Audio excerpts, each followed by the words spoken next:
Hello and welcome to Dialogue. Former U.S. President Donald Trump has claimed victory of what is said to be the most consequential general election in the U.S. history. What does a Trump win say about the mindset of U.S. voters today? How will a second Trump administration conduct its relationship with other countries? And what can the next U.S. president do to bring together a country marked by its most bitter political division in modern history? Join us for our discussion today, live from Beijing. I'm Xu Qinduo.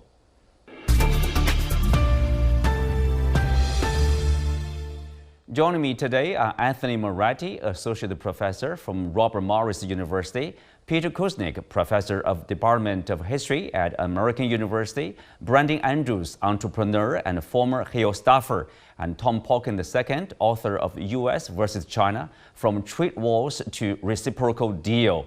Welcome to Dialogue. So, Peter, I will start with you. Yes, your response to the election obviously is not yet completely, but I think it's pretty clear Trump has won. I have to admit that I was flabbergasted.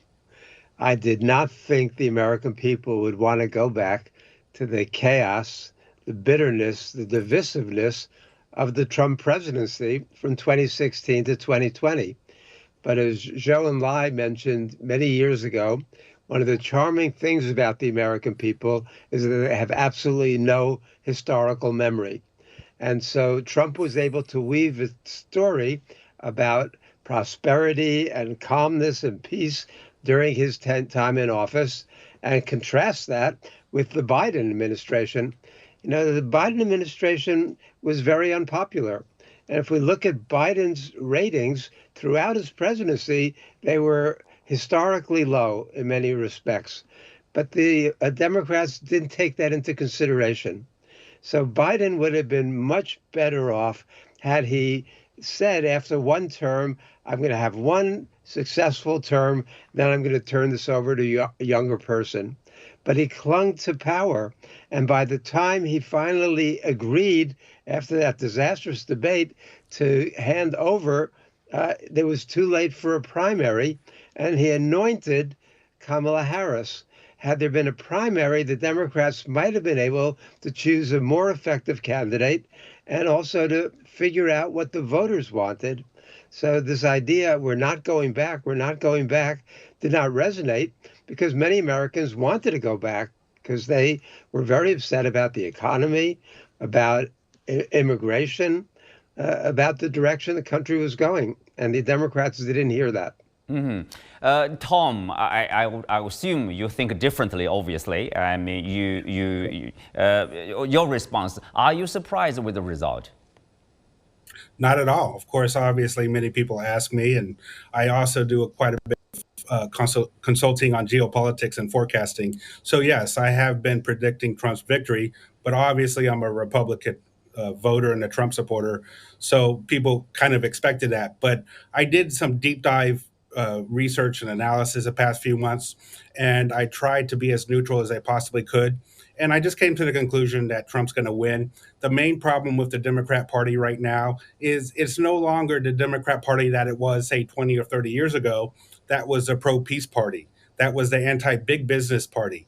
That was against, a lot of wars. And they were endorsed by the Cheney family. And then Harris has taken the Cheney family on the campaign, boasting about it. This is outrageous. Obviously, this is why RFK Jr. endorsed Trump. And these were the kind of Democrats that if I was a Democrat, I would have been a Kennedy Democrat. Brandon, what do you think are the top issues in the heart of American voters? I think Peter and both Tom and Peter mentioned a few, like a war, a Ukraine war, U.S. support of Ukraine war, and economy. And also, you wonder, there's a saying in the U.S. politics, stupid is economy. Does that still, a thing for the voters? Is it about race, about education? What are the major factors here at play? 100% it's about the economy. Yes, there are a number of other issues, whether that be immigration, whether that be national security, education, etc. But if you can't put food on your table, If you're looking at the price of eggs, in some places 160% more today than they cost when President Biden took office, it has to be the economy that was really animating the movement around the country. And President Trump was able to make the case that during his presidency, you were better off. In fact, if you look at some of the battleground states, you look at Pennsylvania, you look at Michigan, 60% or more of respondents, when asked, hey, was the economy better today than it was 4 years ago? They said no, and even more so in some other battleground states. So the economy definitely the top issue. But if you look at some of the other issues, immigration, Vice President Harris never really gave a clear answer on the early executive action that the Biden administration took on immigration, action that a lot of people connect to exacerbating problems at the border over the past few years. She never really gave a clear answer on the inflation question and never owned up to the economic stimulus that the Biden administration pushed forward, understandably so because of the economic crisis. But she never really owned the fact that that was something that had to be done, but that she might have a plan moving forward. And of course, a few weeks ago, she was on a national TV interview and said, I can't think of one single thing that I would do differently than President Biden. As unpopular as President Biden was, that answer, I think, really impacted her campaign. And obviously, she wasn't able to recover. Well, Anthony, what do you think are the factors leading to, let's say, the loss of Harris? You know, some say there's not enough time for her to prepare, or for the Democratic Party to choose a better candidate. She's I think enjoyed the everything that's support been of said, the stars, the business people, former presidents, endorsement for the Nobel laureates. You think there's momentum, strong momentum for her to win? logic says there was strong momentum. And, I think that there are 2 points that have been made, and maybe one more that should be amplified. The anxiety in the country right now is one that is palpable, whether it's based on concerns about the economy, whether it's based on concerns about immigration, whether it's based on culture issues, whatever it might be. There's a general sense that it's a divided nation. And the anticipation of Democrats was that Kamala Harris was going to be able to be a unifier in some way. Well, she wasn't. And I agree that I think one of the critical factors was because she really wasn't tested in a primary. And keep in mind, she was a candidate in 2020 and spiked for about a minute and then crashed relatively quickly after one political debate. So I think one of the questions the Democrats are going to have to answer going forward is, what made you think she'd be a better campaigner in 2024 than she would have been in 2020? And then on top of that, yes, I think all of that glitz and all of those fancy names and celebrities, I think a lot of people in middle America looked and went, so what? Those people aren't putting food on my table. They're not making my kids safer when he or she goes to school. And so I think this sense of the flair and the substance and the style, or the flair and the style rather, didn't match the substance. And I think enough voters looked at it and went, nope, I can't take that risk. What about this factor? I think there are people, public figures, they would say they are not really for Harris, but probably they are more against Trump. So in that sense, they would vote for Harris. Whatever Trump says or does, they say Trump is not the one. Is that a factor strong enough, or not strong enough, obviously, to save Harris here? I don't think there's any doubt about it. I come back to the idea of, who ultimately influences how you vote. And generally speaking, a high profile celebrity in a majority of cases is not going to resonate well. You're going to look as close to your dinner table as you possibly can. You're going to look down the hall and make sure your kid is safe. You're going to look at your own job security. You're going to look at your spouse if you're married or in a relationship with someone. And you're going to ask yourself, are we better off today? And I think a majority of Americans going into this election believed that it was going to be close. I think some of the shock this morning is here in the U.S. is not only that Trump won, but how easily he won in terms of how you look at the electoral college. And remember, in the United States right now, to win a so-called swing state by 4 or 5 percentage points is the equivalent of a blowout. Because these are races that are supposed to be as tight as possibly can be, and he had at least in my impression, a unexpected strong success, especially in Pennsylvania and Wisconsin. He's likely to win Michigan as well. Peter, given what we have talked about, obviously, despite all the strong endorsement, Harris lost the election. So does that to say, probably somehow the political figures, Harris, Biden, and all those supporters, they are some out of touch with the reality, with the people? And the people care about the economy, care about the price, but somehow they are campaigning probably on different things? I think the Democrats clearly were out of touch with most Americans, especially Americans in the heartland.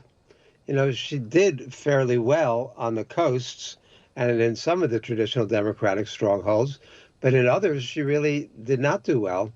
And the point that was made before about her failing to come up with a more thoughtful answer about how she's going to differentiate herself from Biden, that really was a point at which I was afraid that her campaign was sunk, because the American people wanted change.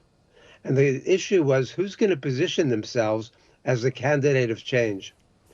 Kamala could have come in and done that, but she failed. She failed to differentiate herself on the question of Gaza. I know with young Americans, with my students, that was a burning issue. They hated seeing what was going on every day in Gaza, whether they considered it genocide or not. They still hated to see it.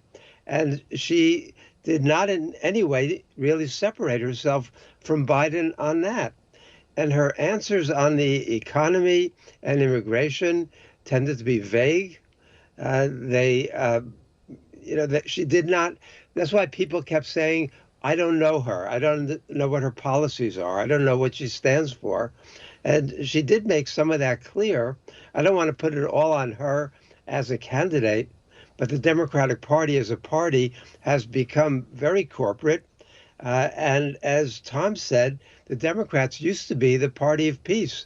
They used to be the anti-war party, but they've now it's morphed into the war party. And the fact that they could celebrate so openly Liz Cheney and Dick Cheney, who they vilified just a few years ago, shows that they were willing to embrace anybody, but not to listen to what the American people were saying about the things that they felt really mattered to them. Well, Tom, of course, there are factors leading to the loss of Harris. What other factor do you see as a major playing a major role for the victory of Donald Trump? What kind of message do you think that has struck a chord with American people? Many people talk to me, and when they talk about Trump, even the ones who are the Trump haters, a lot of times they were referencing when Trump was almost assassinated, and he only got hit by the ear. It was like they were just wow, and he just went back on the campaign trail the next day. But then the media tried to ignore it. They tried to make it like it was no big deal because it was so obvious that the bias was there. But that kind of bias was so heartless, so ruthless, that I believe it really turned off a lot of the independent voters and people who are probably anti-Trump, but they're like, wow, this kind of bias where they want him dead, that's scary. So I think that was a major turning point. Also, Harris stumbled, which hasn't been mentioned before, but I'm going to say it. She picked Tim Walz as her running mate. I think she should have picked either Shapiro or maybe the Senator Kelly from Arizona, and she would have had a much better chance. I don't know why she picked Tim Walz. I had some people come up to me and said, well, maybe Tim Walz is this folksy guy. No, he's a leftist, and Minneapolis was burnt down during the riots. This guy is not a folksy person. He's not a folksy governor. So the fact is she made serious mistake on Walz, obviously not addressing the economic issues. And I'm glad that there was some awareness of that now, because the facts of the matter is that when I visited the U.S. last summer to take my family on vacation, I was shocked by how awful the economic conditions are in the U.S. and how terrible inflation was. It's crazy. And how are people going to survive? And then you see all the homeless people around and all the crimes, but the mainstream media is talking about the stock markets and how banks are making big time profits, and then how their major donors are sending lots of money to the Democrat Party and to Harris campaign. There is a total disconnect, and I think it really turned off many voters who were probably, I don't like Trump, but no way I'm going to go with the Democrats this time around. Well, Tom, how do you describe the Trump supporter or regular Trump supporter? And if you look at the polls, some would say, those who are without a college education tend to vote, more likely with Trump, and those new voters also, Trump enjoys a lead among those group of people, and men too, right? Sure, yeah, but it's not a sexist thing, and this is why the strong women don't. Trump doesn't like strong women really offended us, because Trump is surrounded by strong women. Melania is a very strong woman. I know some people who are very familiar with the Trump family, and Melania is a strong woman, and she's a good wife for Donald Trump. So when they were suggesting that Trump, that these are the kind of things that these stereotypes that Trump are Nazis, are garbage.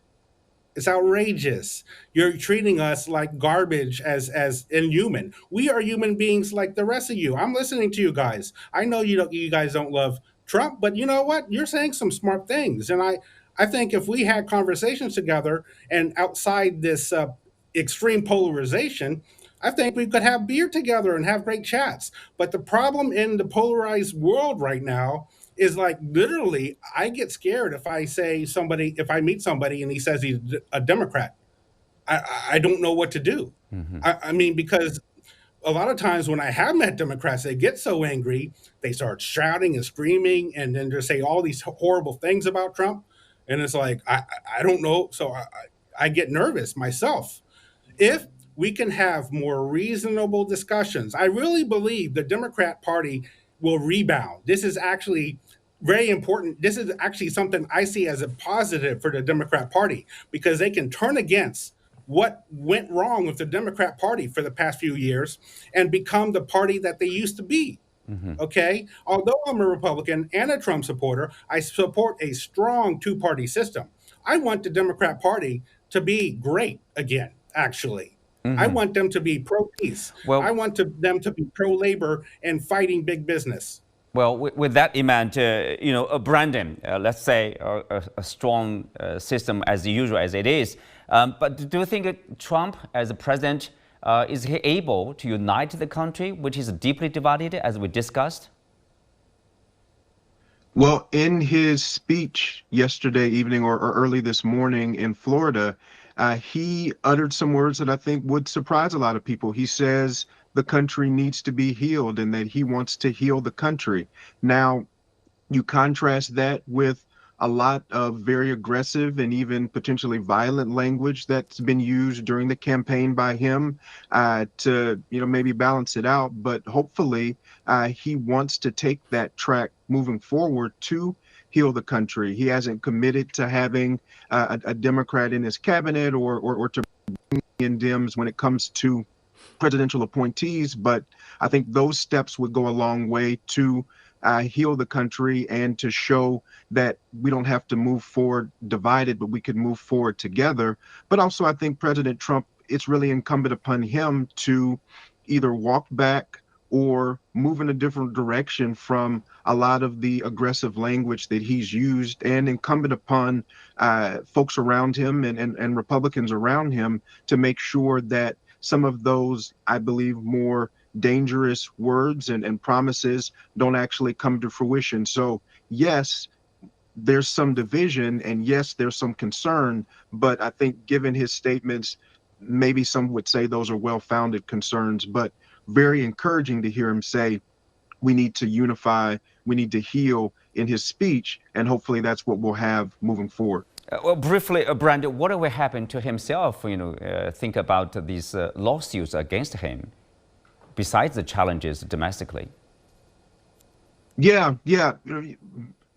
Basically, those things are going to go away, at least for the time that he's in office. There's a small chance that some of those pieces could come back in a personal way after he leaves office, but pretty unlikely that 4 years from now, those things, that there's going to be the will, political will or otherwise, to move forward with those. So for the time being, those things are behind him, and he's going to be able to focus on being president of the United States and moving his policy agenda forward. Well, Anthony, let's take a look at the U.S. Foreign policy under the second term of President Trump. Some observers say, the European Union is trembling, with the news that Trump wins the election. Obviously, people around the world are watching, the results. So will his policy be different from his first term? I think if you look at any president and compare to him or her as a presidential candidate, one of the things you say is, will the actions match the rhetoric? And in many cases, the answer is no. And in Trump's case, in many cases, the answer is yes. And what I mean by that is, if he tells you he's going to do X, for the most part, he does X. Now, he may temper it with a little bit of caution. He may put, look, we're going to make it happen on this date instead of right now. But nevertheless, I think the European Union is going to be asking a couple of questions, especially relating to, do you still see us as critical allies? I think if you look to Asia, one of the questions is going to be, will he try to be combative with China, and similarly, will he continue whatever outreach efforts he was making with other nations in that part of the world? Latin America and Africa, for the most part, those weren't high agenda items in his first term. Presumption is they won't be as high agenda in the second term, with the possible exception of having to deal with Central and South America regarding the questions of immigration and the economies of those countries as well.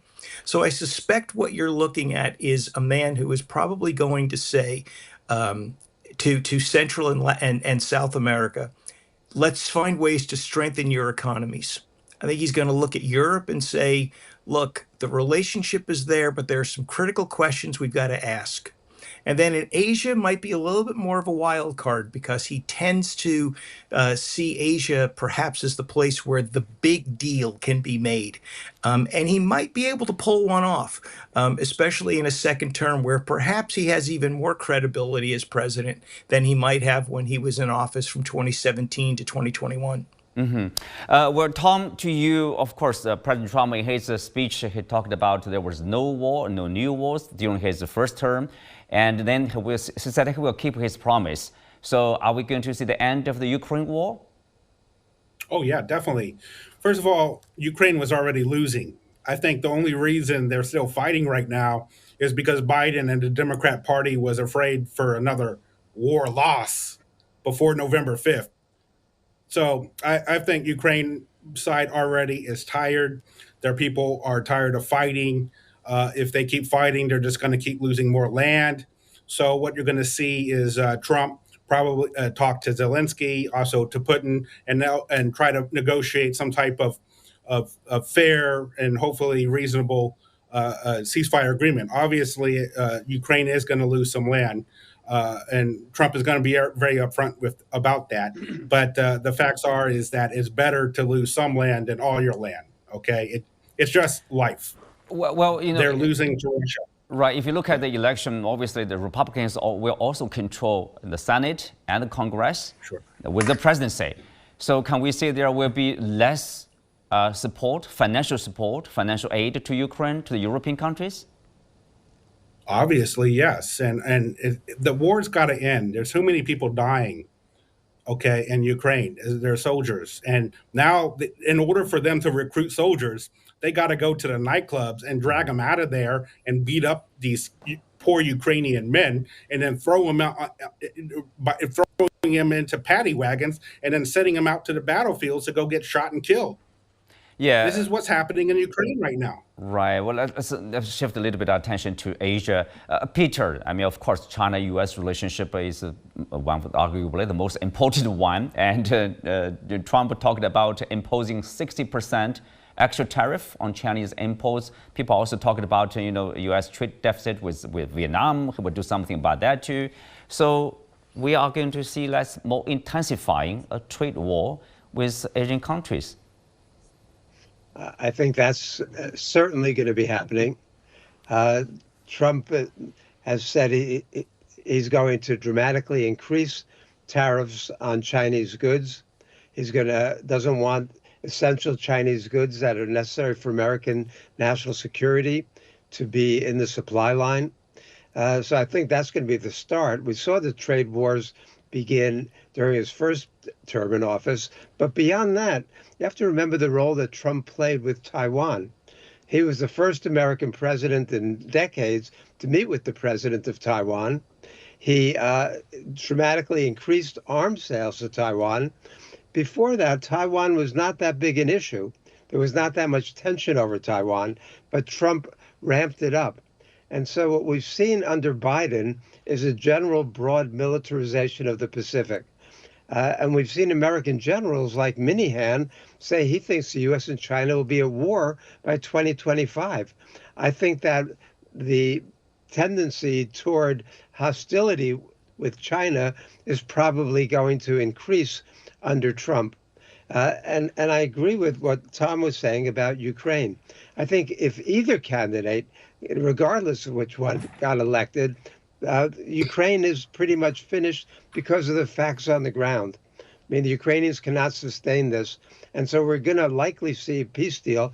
But the area that concerns me most immediately is with Israel and its enemies in the region, because Trump not only criticized Harris for her own mild criticism of Netanyahu and the Israeli policy, but he said that Israel should take out Iran's nuclear facilities.